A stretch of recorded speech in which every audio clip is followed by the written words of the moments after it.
What is up, everybody? Jester here, and today we got a new piece of equipment. This is the Ninja Foodie Smart XL Pressure Cooker Steam Fryer System.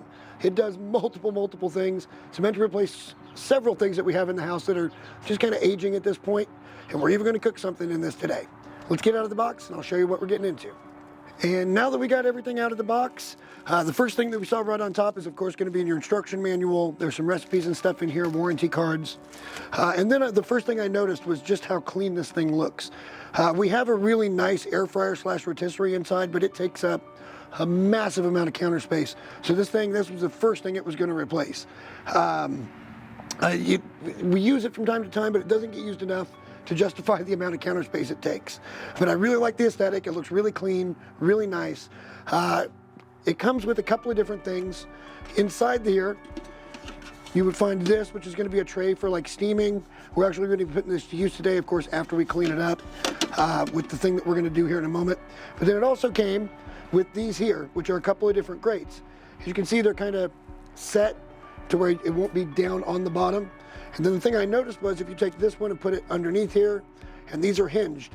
So now you can put this way, and you have a 2-rack system. So this could be a good way to do some air fried chicken or something like that. Very much looking forward to it. This thing boasts a lot of things that it says it'll do. It says it'll do all your pressure cooking, which I totally believe. It says it also has a feature called Steam and Crisp, which will either crisp up or bake something that you put inside of there. It's also got multiple functions on the air fryer side. It's also a stovetop. Air fry, broil, bake and roast, dehydrate proof. So if you were making bread, it says it will sear or saute. It will steam, slow cook, and potentially make yogurt, which we might have to investigate that one. The thing that I'm most interested to find out though, not what we're doing today, but I will be doing this very soon. This says it will sous vide. And if you guys don't know what that is, it's basically taking marinated meat or marinated product in a plastic bag. You drop that down inside some water that's warmed up, and it's very slowly cooked. I've heard the results are incredible, that they're very tender. This one here also has a really nice heating coil up top. And then the thing I noticed was over here on the side, I'm gonna guess that this is some type of temperature probe. I'll have to figure out how to use that, but that could come in very much handy if we can figure out how it all works together. And yeah, I can't wait to get something in here. One last thing that I want to mention, this was an extra purchase, but we saw it and we really liked it. And this is a vertical kebab stand, if you will. Basically, you take these little skewers and you're going to put those right down in there, and you can just have meat or chicken legs, which is what we're doing today. And I'll show you that here in just a minute. Let me go in and get everything, and let's get cooking. As far as our little test for today, we're just going to take some drumsticks. These were $6.55 down at the store. We get 10 of them. I thought it was a pretty good purchase, and it also fits what I want to kind of try. What we're going to do is we're going to lightly bread it. This is just your regular all-purpose flour. It's got equal parts of Lowry's seasoning salt, granulated garlic, and pepper, which is one of my favorite combinations of things to do.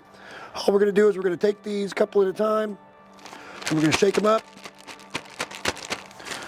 and then we're going to tap them off, and we're going to put them right over here on our cookie sheet that's foil lined.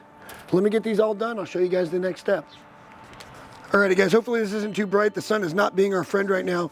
What I want to do is I want to take a little extra virgin olive oil, and I'm going to spritz all of this because I think that's going to actually induce the actual crispiness of the frying. I don't want to overwhelm these. I kind of just want to get them moistened up. Once we get that all finished up, which I'll finish in a moment, we're going to take this skewer. And I think what we're going to do is we're going to start from down here at the bone side, right about here, and we're going to try to poke that straight through, going into the meat. Well, it'd help if we didn't pick a really nasty spot there. And then I think that'll poke through, and now we'll be able to set this straight down into that, and we'll drop that in. Let me get them all done, and we'll show you going in and setting it up. Alrighty guys, it's time to fire this thing up. Now I do want to point out that you want to make sure that you take all your inserts and anything you're going to be using and clean that up. There could be anything industrial residue wise on these things, so don't take any chances and make yourself sick. Wash that out, clean it up real good. All we're going to do is we're going to take our chicken here that's really nicely put, vertical stacked, and we're going to pop that straight down and in, and then we're going to hit power on the machine.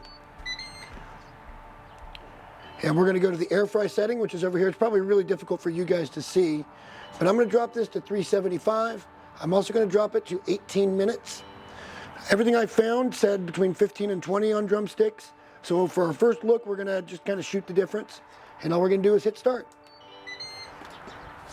Let me get that cooked and we'll do a temp test. We'll see where they're at.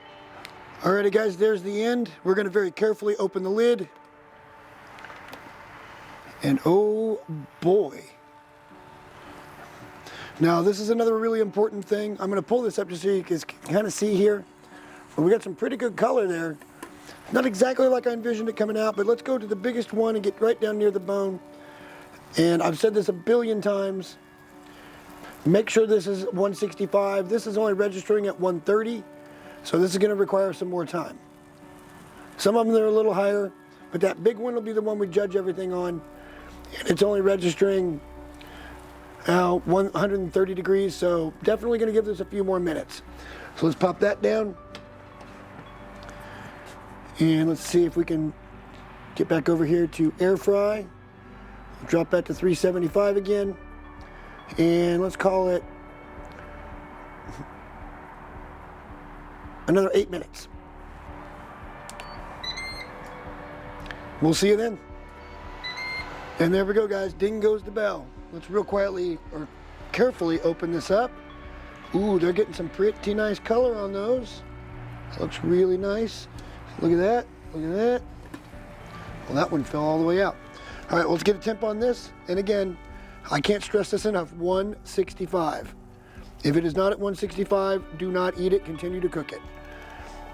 And if that big one is done, which it is, everything else should be done.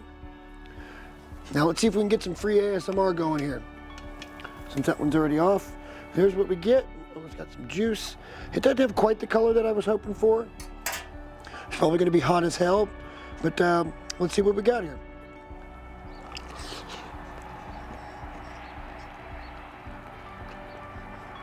All right, it's got a little bit of crunch. I think it could be just a little more crunchy. Maybe we could add some cornstarch to the flour to kind of facilitate that. But you can see the chicken's cooked really well. It's very, very juicy. Dark meat usually comes out pretty juicy. But oh no, guys, I think this is a pretty good first test. You can see the rest of them. Got some excellent color as well. Again, I think the expectation versus reality is going to be kind of what this one deals with, because when you're thinking fried chicken, you're kind of thinking, you know, that real crispy stuff you get at KFC or at Popeyes, or even the stuff you pan fry at home. But this is pretty close. I think with a little tweaking, we can probably make this even better in the future. And again, guys, when you're shopping for stuff like this, make sure that you've got multiple uses for it. Don't just go out and buy a thing that does one thing and then you use it once and you don't use it again. That's why this was a pretty decent investment for me. I think we're going to have lots and lots of different uses for it. Hopefully you guys like this kind of stuff. If you do, please like the video, subscribe to the channel. Tons more coming in the near future, including that sous vide video. I can't wait to try that one. Till next time, guys, thanks for watching. Bye.